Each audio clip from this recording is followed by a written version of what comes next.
राधे राधे सभी को। आज हम जानेंगे अंतर्धौती के बारे में कि अंतर्धौती क्या होती है, इसको कैसे किया जाता है, इसकी विधि क्या है। तो सबसे पहले आप ये जानिए कि जो अंतर्धौती होती है उसका बेसिक टाइटल क्या है, कि वो किधर से आई है।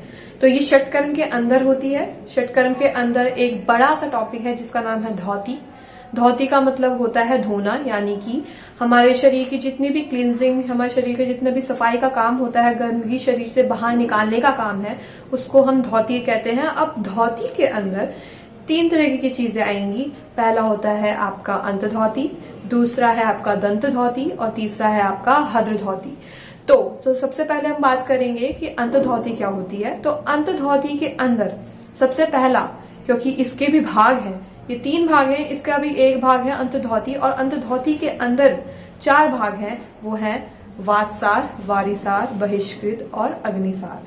ठीक है, तो अब हम इस वीडियो में पढ़ेंगे कि वातसार होता क्या है, इस वातसार किसे कहते हैं। अच्छा, आप ये जान लीजिए कि हम अगर किसी भी चीज के बारे में पढ़ रहे हैं तो आपको 5 चीजें उसकी जानना बहुत इंपॉर्टेंट है। अगर आपने उसे अच्छे से क्लियर किया ना तो एग्जाम में आपके बहुत अच्छे मार्क्स आते हैं। और अगर आपको सिर्फ थ्योरी के लिए, अपनी नॉलेज के लिए चाहिए, तो भी आपको बहुत अच्छा आपको रिजल्ट मिलेगा इसका। क्योंकि अगर आपने एक्स्ट्रा में कुछ देखा है तो मैं आपको ये बताना चाहती हूँ कि जो 5 पॉइंट्स है बहुत इंपॉर्टेंट है। पहला, अर्थ, किसी चीज का अर्थ, जैसे वातसार का अर्थ क्या है, वातसार की विधि क्या है, इसको किस तरीके से किया जाता है।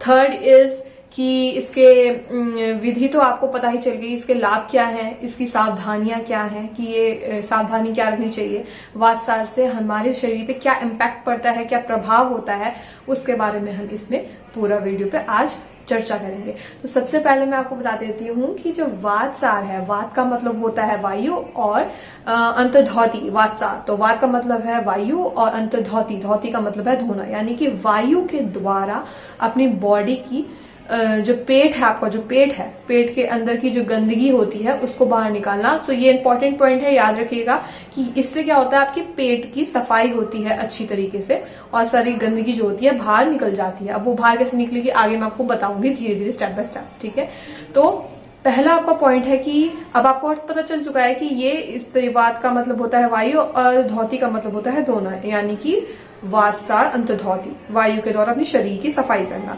ठीक है, ये है आपका अर्थ। अब विधि जानते हैं कि ये होता कैसे है। तो वातसार बेसिकली आप किसी भी पद्मासन, सुखासन, वज्रासन, किसी भी आरामदायक आसन में आप बैठ जाएंगे। कमर गर्दन सीधी रहेगी, आपकी जो कंधे हैं थोड़े रोलों के पीछे की तरफ रहेंगे, आपके हाथ आपके घुटनों पर रहेंगे। आरामदायक, एकदम टाइट नहीं करना है, आराम से बैठना है, रिलैक्स होके। ठीक है, उसके बाद आपकी आंखें बंद रहेंगी तो बहुत ही अच्छा है। ठीक है, तिलक भर बिंदी आप जहां लगाते हैं वहां पे आपको ध्यान लगाना है, आंखें बंद रहेंगी। अब आपको क्या करना है, अब आपका सेकंड स्टेप होगा इसका कि आपको अपने होठ को एक पाइप के समान बनाना है, ऐसे। ठीक है, इस तरीके से पाइप के समान आपको अपना होठ बनाना है। और उसके अंदर आपको क्या करना है, जो नॉर्मल आप वायु होती है, ऐसे करके वायु को आपको लेना है और निगलना है, अपने पेट में ले जाना है। अब आपको कैसे पता लगेगा कि वो वायु पेट में गई है, क्योंकि वो फेफड़ों तक नहीं पहुंचनी चाहिए, सीधा पेट में जानी चाहिए। तो वो आपको कैसा पता चलेगा कि वो ऐसा पेट में गई है। तो वो इस तरीके से, अगर आप वो आसन शुरुआत में कर रहे हैं, आपने पहले कभी नहीं किया है, तो आपको 20 to 30 सेकेंड उसका अभ्यास करना है। यानी 20 to 30 सेकेंड जब आप ऐसे करेंगे, उसको पिएंगे, तो आपको क्या करना है, 4-5 बार ऐसे घूंट लेने हैं, पीने हैं, और फिर उसको नीचे होल्ड रखना है। जो आपकी नाक से श्वास हो रही है, जो आप नॉर्मल ब्रेथ इनहेल एक्सेल कर रहे हो, वो तो आप करेंगे ही, लेकिन जो आपने अंदर डाला है उसको आप होल्ड करके रखेंगे 20 to 30 सेकेंड।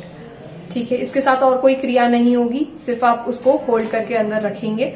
और अगर आपने ये अभ्यास पहले भी कर चुके हैं, अगर आप नए नहीं हैं, तो आप क्या करेंगे, इस अभ्यास को 1-2 मिनट करेंगे, यानी 1 से 2 मिनट तक आपको ये अभ्यास करना है। इसके साथ आपको अग्निसार और नौली क्रिया या फिर नौली क्रिया करनी है। अग्निसार कर सकते हैं या फिर नौली क्रिया, अगर आपने ये अभ्यास पहले भी किया है तो। अगर आप नए हैं तो आप ना ही नौली क्रिया करेंगे, ना ही आप अग्निसार करेंगे। ठीक है, उसके बाद क्या होता है, जब आप 1 से 2 मिनट तक ये अभ्यास कर रहे हैं, आप और उसको वायु को रोक के रखा है आपने पेट में, और अग्निसार या फिर नौली क्रिया कर रहे हैं, उसके बाद जब आपकी वो सब हो जाएगी तो आपके डकार के माध्यम से वो जो सारी गंदगी होती है, वायु है, वो बाहर निकल जाएगी। अगर आप नए हैं, आपने पहली बार ये अभ्यास किया है, तो आपको ना ही नौली करनी है, मैंने आपको बता दिया, ना ही निसार होगा, और वो आपके डकार के माध्यम से बाहर निकल जाएगी। ठीक है, अगर नहीं निकले तो कोई बात नहीं, क्योंकि वो आपका पहली बार है। धीरे धीरे अगर आपको ये अभ्यास बढ़ाना है तो धीरे धीरे, जैसे अभी आप 20 से 30 कर रहे हैं सेकंड, फिर 30 से 40 कर दीजिए, फिर 1 मिनट की कर दीजिए, फिर ऐसे ही धीरे धीरे आपको बढ़ाएंगे। और जब आपका लास्ट में 1 से 2 मिनट तक हो जाए तो अगली बार आपको 1 से 2 मिनट में अग्निसार की कोशिश करनी है या फिर नौली क्रिया की कोशिश करनी है। 1 से 2 मिनट तक सीमित पॉइंट है, इसके आगे आप इसका अभ्यास नहीं करेंगे। ठीक है, तो इससे पेट की आपकी सफाई होती है। और ये रहा आपका पूरा वास्ता यहाँ पे कंप्लीट हो गया। इसके रखने वाले लाभ ये है कि पेट से होने वाली जितनी भी बीमारियां हैं वो सारी आपकी दूर हो जाएंगी। आपको गैस होती है, एसिडिटी है, खट्टी डकार आती है, ठीक है, आपको खट्टी डकार आ रही है, जीभ में चिल्ला रहा है, घबराहट हो रही है, तो ये सब आपकी परेशानियां लाभ होगा, इससे दूर हो जाएंगी। और सावधानी ये है कि ये जो अभ्यास है खाली पेट करना है। 2 से 4 घंटे के बाद ये अभ्यास करें अगर आपने खाना खाया है तो। और अगर आपने ज्यादा भर के पानी पी लिया है तो 40 से 50 मिनट के बाद इसका अभ्यास करना है आपको। ठीक है, तो ये है आपकी सावधानियां। तो शुक्रिया आपका ये वीडियो देखने के लिए। अब अगली बार हम बात करेंगे कि इसका सेकंड पॉइंट वारिसार क्या होता है। तब तक के लिए राधे राधे।